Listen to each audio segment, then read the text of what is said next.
1956. A bus stop in November, and she is standing in it for 11 minutes. She is not cold. She is not hurrying.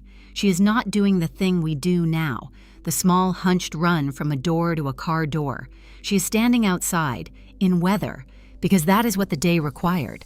And the thing making it bearable was bought once and lasted her 11 years.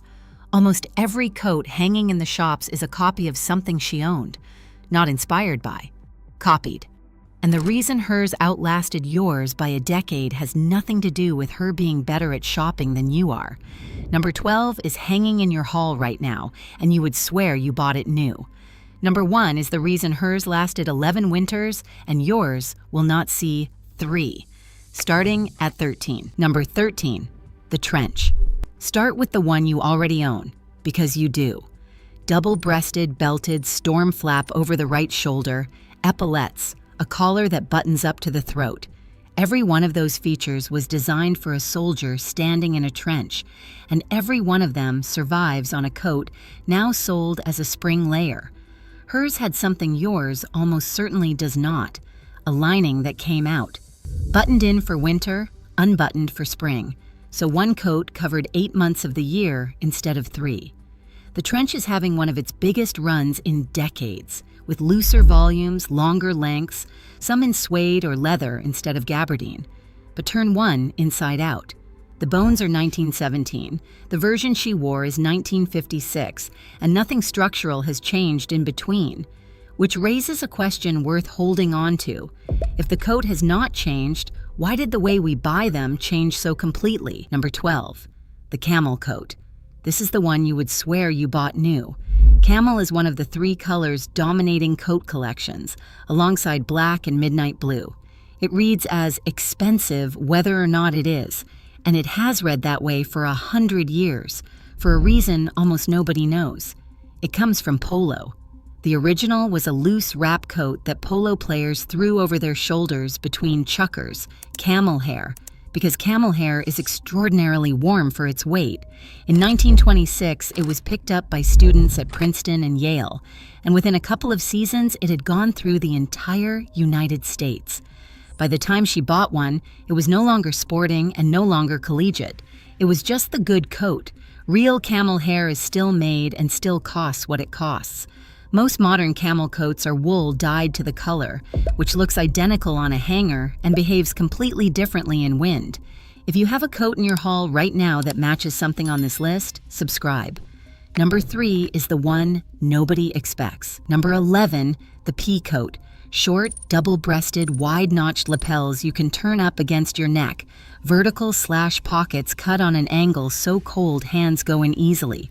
Every detail is naval. It was sailors' outerwear built for men standing on a deck in weather, and the wool is the point. Melton so densely woven and heavily fulled that the surface is almost felted. Wind does not get through it. That is not a marketing claim. It is what the cloth physically does. Women took it in the 1950s the way women took a great many things from menswear that decade, because it worked, and because it was short enough to be practical. It has never really left, which is why it is easy to overlook on this list. Every autumn, a version of it appears in every shop at every price.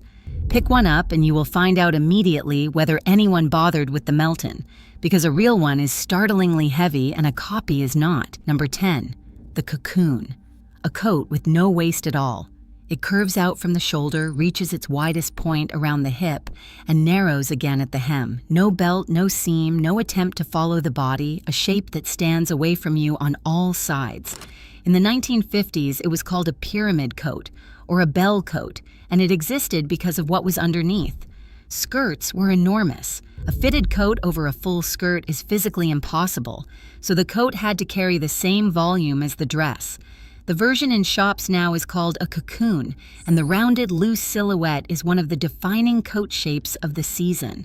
The waist has been removed for exactly the opposite reason, not to make room for a skirt, but because we stopped wanting to be measured. Same coat, 2 completely different arguments for it. When I put the 1955 catalog photograph beside the current one, I genuinely could not tell which was which. There was a phrase that has stopped meaning anything. A good coat. It was never about how it looked. It was about the cloth, and any woman could judge it in 4 seconds without ever being taught. She picked it up. A good coat was heavy because the wool was dense and there was more of it. Weight was the first signal, and it was almost never wrong. She looked inside. Lining sewn properly, seams finished, and extra fabric folded into the seam allowance so the coat could be let out later. She held it at the shoulder. Wool with body hangs. It does not cling to itself or fall into soft creases. Pick up a coat in a shop tomorrow. If it is light in the hand, everything else about it is decoration. Number 9, the car coat. Here is a whole garment named after a machine. In the 1950s, America moved to the suburbs, and the suburbs ran on driving. A full-length coat in a car seat is a nightmare. It bunches under you, catches in the door, drags on wet ground when you swing your legs out.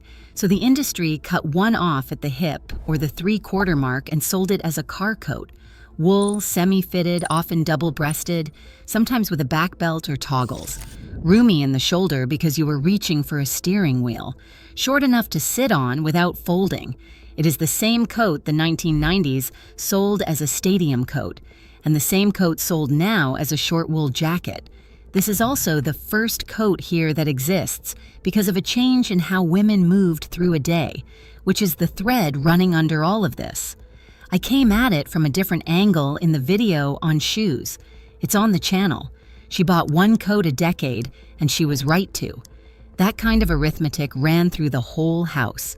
What to buy once, what to mend, what to do without. The forgotten 1950s feminine routine manual lays out 150 pages of it. The routines, the objects, and the quiet economics of running a home on a single income. It's at nostalgiawomen.com. The link is in the description. This is the only mention. Number 8, the swing coat. Fitted through the shoulder and the waist, then released into deep pleats at the back that opened as she walked. It was also called a swagger coat, and the name is doing exactly what you think. The coat moved behind her, and it was supposed to be seen moving. The construction came from Victorian ice skating coats, which needed the same thing, a fitted top so you could use your arms, and a released bottom so your legs were free. Then there is the second reason, which gets left out. The birth rate after the war went vertical. A swing coat is one of very few garments that fits a woman through an entire pregnancy without alteration and still fits her afterwards, because all the room is in the back and none of it is at the waist. It was never marketed as maternity wear. It simply worked. Everybody knew it worked, and nobody said so out loud. The pleats are showing up again on longer coats. The reason is now purely visual. Number 7, the princess coat. The most flattering coat ever cut, and the one that has come back least. No waist seam. The shape is made instead by long vertical panels running shoulder to hem, curving in at the waist and out over the hip.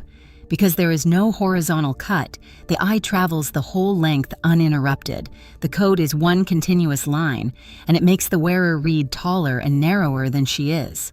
Alice had one in black wool, covered wool buttons, sleeves tapered to the wrist, an enormous sweep at the hem, and a silk lining that made a specific sound when she put it on. The collar was fur and it came off, which is number 3, and we will get there. The label said Lily Ann. A San Francisco house started in 1934 by Adolf Schumann, who named it after his wife Lillian and bought most of his fabric in Paris, which is why the label carries both cities. There was a second label beside it naming the mill that wove the cloth. Forstmann, usually. In the coat department at a Marshall Field's or a Hudson's, women read that one first. The princess line is difficult and expensive to cut, which is precisely why almost nobody does it anymore. Number 6, the duster. Long, unstructured, light, unlined, falling to mid-calf or lower. It was never a warm coat. It was a coat for covering, thrown over a dress on a spring evening, worn in the car kept by the door for a mild walk to church. The name is literal. It began as a garment for keeping road dust off clothing. There is no equivalent in most modern wardrobes, and there should be.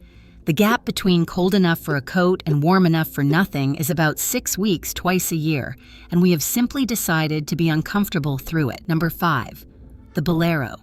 Barely a coat at all. Cropped so short it ends above the natural waist. sleeves to the elbow, no fastening or a single hook at the throat. It was almost always sold with the dress rather than separately, cut from the same cloth. And that is the entire idea. A sleeveless summer dress is not wearable in daylight in 1956. Bare arms in town were a problem. Put the Bolero on and it becomes a day dress. Take it off in the evening and it becomes an evening dress. One garment, two occasions, and the change happens in 4 seconds in a cloakroom. You're about to see that same logic again at number 3. And once you have noticed it, you will notice it everywhere in this decade. Nothing was allowed to do only one job, which is exactly the thing that stopped being true. And that is the next part. Nobody decided to stop making good coats. The coat stopped having anything to do. Go back to the bus stop. 11 minutes outside in November, and that was an ordinary Tuesday. She waited for a bus that came when it came, and the buildings she went into were heated unevenly enough that she often kept the coat on indoors. Her coat worked several hours of every winter day. Now trace yours. Heated house, warm car, car park, heated building. The time a modern coat spends doing the thing a coat is actually for is measured in seconds. 40 across a car park, 90 to a front door. A garment that has to work for 40 seconds does not need to be warm. It needs to look like a coat. And once that is true, it will not be bought as a decade decision, so it will not be made as one. The buildings changed. The coat is downstream of the buildings. Number 4, the clutch coat. A coat with no buttons, no belt, no fastening of any kind. It closed because she held it closed. That was the entire design. A lightweight coat with a wide folded shawl collar, cut generously enough to wrap across the front, and kept shut by one hand at the chest. It sounds absurd until you see it worn. Holding a coat closed makes a specific gesture, and that gesture is what the coat was for. It reads as unhurried. You cannot carry much, you cannot rush, and you cannot do anything else with that hand, which is precisely why it looked expensive. Sometimes called a tuxedo coat, for evenings and for occasions where you went from a car to a door and did not need protecting from anything. Every so often a designer brings this back, and every so often it does not stick, because it is a coat for a life with one free hand. Number 3, the fur collar that came off. This is the one nobody expects, and it is the cleverest thing on the list. A great many 1950s coats had a fur collar attached by hooks or press studs rather than stitching. Mink, fox, rabbit, or a good imitation, and it lifted off in about 5 seconds. The reason is arithmetic. She owned one winter coat. That coat had to go to the shops on Tuesday and to a wedding on Saturday. Collar off, it was a plain wool coat. Collar on, it was evening wear. One coat, 2 lives, and the switch took less time than choosing a scarf. Alice kept hers in a drawer in tissue paper between the collar coming off in April and going back on in October. We solved the same problem by owning 6 coats. She solved it with a row of hooks. There is something worth sitting with in which of those two is actually the more sophisticated answer. Check the collar seam of any vintage coat you come across. If you find hooks or press studs where the fur sat, you are looking at a coat built for a woman who could not afford a second one. Number 2, the raincoat with the zip-out lining. And here's the coat that beat all the others. An all-purpose raincoat with a lining that buttoned or zipped out. Waterproof shell, warm inside, 2 coats on one hanger, and it did to the camel coat at number 12 exactly what the card did to everything else. Why own a wool coat for cold, and a raincoat for wet, and a light coat for spring, when one garment covers all 3 and costs less than any of them? It was the sensible choice. It was also the beginning of the end, because the moment a coat becomes a solution to a logistics problem, it stops being a decade decision and starts being a purchase. The wool coats did not lose on looks. They lost on convenience, which is the only fight that has ever mattered. Every packable, layerable, 3-season coat sold now is a direct descendant. Look at what this list actually is: a soldier's coat, a polo player's coat, a sailor's coat, a coat shaped by a skirt, a coat named after a car, a coat with the room hidden in the back, a coat held shut by one hand. 12 different answers to 12 different questions about a woman's day. We have one answer now, and we buy it 4 times. Number 1 is not a coat. Number 1, she had one. One winter coat. That was normal. And it was not poverty. It was a different piece of arithmetic entirely. If you will own one coat for a decade, you will spend properly on it, because the cost divides by 10 winters. You will have it altered because it has to keep fitting a body that changes. You will take the collar off and put it back on. You will have the lining replaced when it goes. And because you will be seen in it every day for 10 years, you will choose it slowly, and you will choose it well. 4 cheap coats in 10 years costs more than 1 good one and leaves you with nothing. She was not being frugal. She was being accurate. Alice wore the black Lily Ann for 11 winters. The lining was replaced once. The collar came off for the shops and went back on for church. Her daughter still has it. It fits because there was fabric folded into the seams to let it out, put there in 1956 by somebody who assumed the coat would outlive the shape of the woman buying it. So, do you still have hers? The one from the hall cupboard that smelled of the inside of a handbag? Tell me in the comments what it was and whether you kept it.